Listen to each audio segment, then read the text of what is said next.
जय जय स्वामी समर्थ. मित्रांनो, तुमच्या मनात एखादी इच्छा आहे का जी अनेक दिवसांपासून पूर्ण होत नाहीये? खूप प्रयत्न करूनही यश मिळत नाहीये का? घरात आर्थिक अडचणी, मानसिक तणाव किंवा सतत काही ना काही समस्या सुरू आहेत का? तर आजचा हा व्हिडिओ शेवटपर्यंत नक्की पहा, कारण आज मी तुम्हाला तुळशी मातेसमोर म्हटला जाणारा एक अत्यंत पवित्र आणि प्रभावी मंत्र सांगणार आहे. हा मंत्र श्रद्धेने आणि विश्वासाने म्हटला तर भगवान विष्णू आणि माता लक्ष्मी यांची कृपा प्राप्त होते, असे आपल्या धर्मग्रंथांमध्ये सांगितले आहे. तुळशी हे फक्त एक रोप नाही, तर ती साक्षात लक्ष्मीचे स्वरूप मानली जाते. ज्या घरात तुळशी असते त्या घरात सकारात्मक ऊर्जा, सुख, शांती आणि समृद्धीचा वास असतो. म्हणूनच आज आपण जाणून घेणार आहोत तुळशीचे महत्त्व, तुळशीसमोर मंत्र म्हणण्याचे फायदे आणि तो मंत्र नेमका कोणता आहे. मित्रांनो, आपल्या भारतीय संस्कृतीमध्ये तुळशीला अत्यंत पवित्र स्थान देण्यात आले आहे. प्रत्येक हिंदू घराच्या अंगणात किंवा गच्चीवर तुळशीचे रोप पाहायला मिळते. सकाळी आणि संध्याकाळी तुळशीसमोर दिवा लावला जातो, तिची पूजा केली जाते, कारण तुळशी ही भगवान विष्णूंना अत्यंत प्रिय आहे. ज्या ठिकाणी तुळशी असते त्या ठिकाणी देवतांचा वास असतो असे मानले जाते. अनेक लोक रोज पूजा करतात, पण त्यांना अपेक्षित फळ मिळत नाही. याचे एक कारण म्हणजे पूजा करताना मनाची एकाग्रता नसणे. जेव्हा आपण श्रद्धेने आणि भक्तिभावाने तुळशीसमोर मंत्र म्हणतो तेव्हा आपल्या प्रार्थना थेट परमेश्वरापर्यंत पोहोचतात. मित्रांनो, तुळशीसमोर मंत्र म्हणण्याचा सर्वात मोठा फायदा म्हणजे मन शांत होते. आजच्या धावपळीच्या जीवनात प्रत्येक व्यक्ती तणावाखाली जगत आहे. कोणाला पैशाची चिंता आहे, कोणाला नोकरीची चिंता आहे, कोणाला मुलांच्या भविष्याची काळजी आहे. अशावेळी तुळशीसमोर बसून काही मिनिटे मंत्रजप केल्याने मनाला विलक्षण शांती मिळते. मनातील नकारात्मक विचार दूर होतात, आत्मविश्वास वाढतो आणि जीवनाकडे पाहण्याचा दृष्टिकोन सकारात्मक बनतो. अनेक भक्तांनी असा अनुभव सांगितला आहे की नियमित तुळशी पूजा आणि मंत्रजप केल्याने त्यांच्या जीवनात चांगले बदल घडून आले. काहींच्या आर्थिक अडचणी कमी झाल्या, काहींना नोकरी मिळाली, काहींचे कौटुंबिक वाद मिटले, तर काहींना मानसिक समाधान प्राप्त झाले. हे सर्व श्रद्धा, विश्वास आणि सातत्यामुळे घडले. मित्रांनो, आता आपण जाणून घेऊया तो पवित्र मंत्र. हा मंत्र आहे ओम नमो भगवते वासुदेवाय. हा भगवान विष्णूंचा अत्यंत शक्तिशाली मंत्र मानला जातो. तुळशीसमोर उभे राहून किंवा बसून हा मंत्र किमान 11 वेळा किंवा 108 वेळा म्हणावा.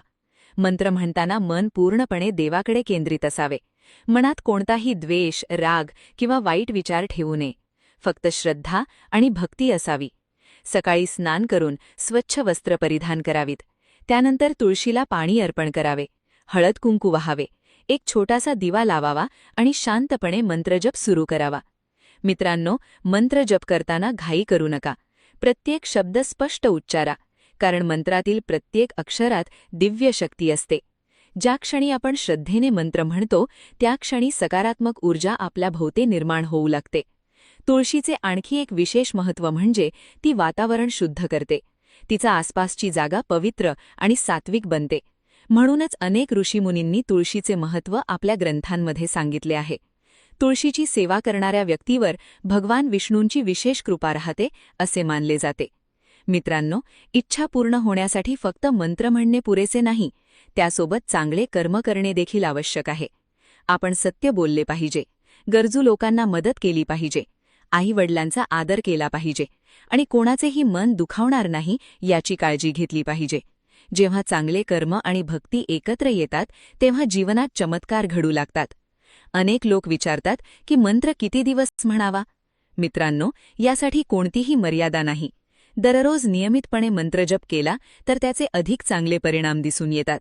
विशेषतः गुरुवार, एकादशी आणि पौर्णिमेच्या दिवशी हा मंत्र म्हणणे अधिक शुभ मानले जाते. तसेच संध्याकाळी तुळशीसमोर तुपाचा दिवा लावून मंत्रजप केल्यास घरातील नकारात्मकता दूर होण्यास मदत होते. मित्रांनो, लक्षात ठेवा, देव आपल्या श्रद्धेकडे पाहतो, मोठ्या पूजा किंवा महागड्या वस्तूंकडे नाही.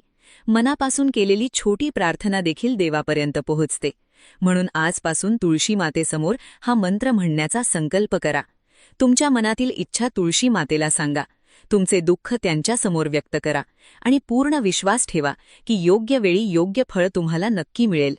कदाचित तुमच्या जीवनातील सकारात्मक बदलाची सुरुवात आजपासूनच होईल.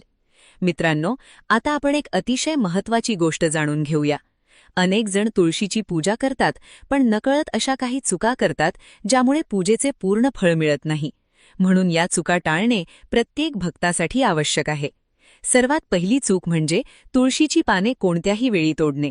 शास्त्रानुसार सूर्योदयानंतर स्नान करून स्वच्छ मनानेच तुळशीची पाने तोडावीत. रात्रीच्या वेळी किंवा अंधार झाल्यानंतर तुळशीची पाने तोडणे टाळावे. दुसरी चूक म्हणजे तुळशीजवळ अस्वच्छता ठेवणे. तुळशी माता ही पवित्रतेचे प्रतीक आहे, म्हणून तुळशी भोवतालीची जागा नेहमी स्वच्छ ठेवावी. तेथे कचरा, जुनी चप्पल किंवा निरुपयोगी वस्तू ठेवू नयेत. तिसरी चूक म्हणजे कोरड्या मनाने पूजा करणे. काही लोक फक्त सवयीने पूजा करतात, पण भक्तीमध्ये भावना सर्वात महत्त्वाची असते. मनापासून केलेली छोटी प्रार्थना देखील देवाला प्रिय असते. चौथी चूक म्हणजे तुळशीसमोर रागाने किंवा वाद करणे. ज्या ठिकाणी तुळशी असते ते स्थान पवित्र मानले जाते, म्हणून त्या ठिकाणी नेहमी शांतता आणि प्रेमाचे वातावरण ठेवावे. पाचवी चूक म्हणजे तुळशीला पाणी घालताना घाई करणे. तुळशीला पाणी अर्पण करताना मनात भगवान विष्णूंचे स्मरण करावे आणि तुळशी मातेला नम्रपणे प्रार्थना करावी. सहावी चूक म्हणजे पूजा केल्यानंतर लगेच नकारात्मक बोलणे. पूजेनंतर शक्य तितके चांगले विचार करावेत, सकारात्मक शब्द बोलावेत, कारण आपल्या शब्दांमध्येही ऊर्जा असते. आठवी चूक म्हणजे फक्त इच्छा पूर्ण व्हावी म्हणून पूजा करणे. भक्ती ही व्यवहार नसून समर्पण आहे. देवावर प्रेमाने विश्वास ठेवला तर योग्य वेळी योग्य फळ नक्की मिळते. आठवी चूक म्हणजे एक दिवस पूजा करून अनेक दिवस विसरून जाणे. भक्तीमध्ये सातत्य खूप महत्त्वाचे आहे. दररोज 2 मिनिटे जरी तुळशीसमोर बसलात तरी त्याचा सकारात्मक परिणाम मनावर आणि जीवनावर दिसू लागतो. मित्रांनो, आणखी एक गोष्ट नेहमी लक्षात ठेवा. तुळशीची पूजा करताना दुसऱ्याचे वाईट चिंतू नका. कोणालाही शाप देऊ नका. कोणाचा मत्सर करू नका. देवाकडे नेहमी सर्वांच्या कल्याणाची प्रार्थना करा. अशी प्रार्थना भगवान विष्णूंना अधिक प्रिय असते. आणि शेवटी एक छोटी विनंती. आजपासून सलग 21 दिवस तुळशी मातेसमोर श्रद्धेने दिवा लावा. ओम नमो भगवते वासुदेवाय हा मंत्र किमान 11 वेळा म्हणा आणि त्यानंतर मनापासून आपल्या मनातील इच्छा तुळशी मातेला सांगा. विश्वास ठेवा, देव प्रत्येक भक्ताची प्रार्थना ऐकतो. योग्य वेळ आल्यावर त्याची कृपा नक्की अनुभवायला मिळते. मित्रांनो, जर तुम्हालाही तुळशी मातेवर श्रद्धा असेल तर कमेंटमध्ये लिहा. व्हिडिओ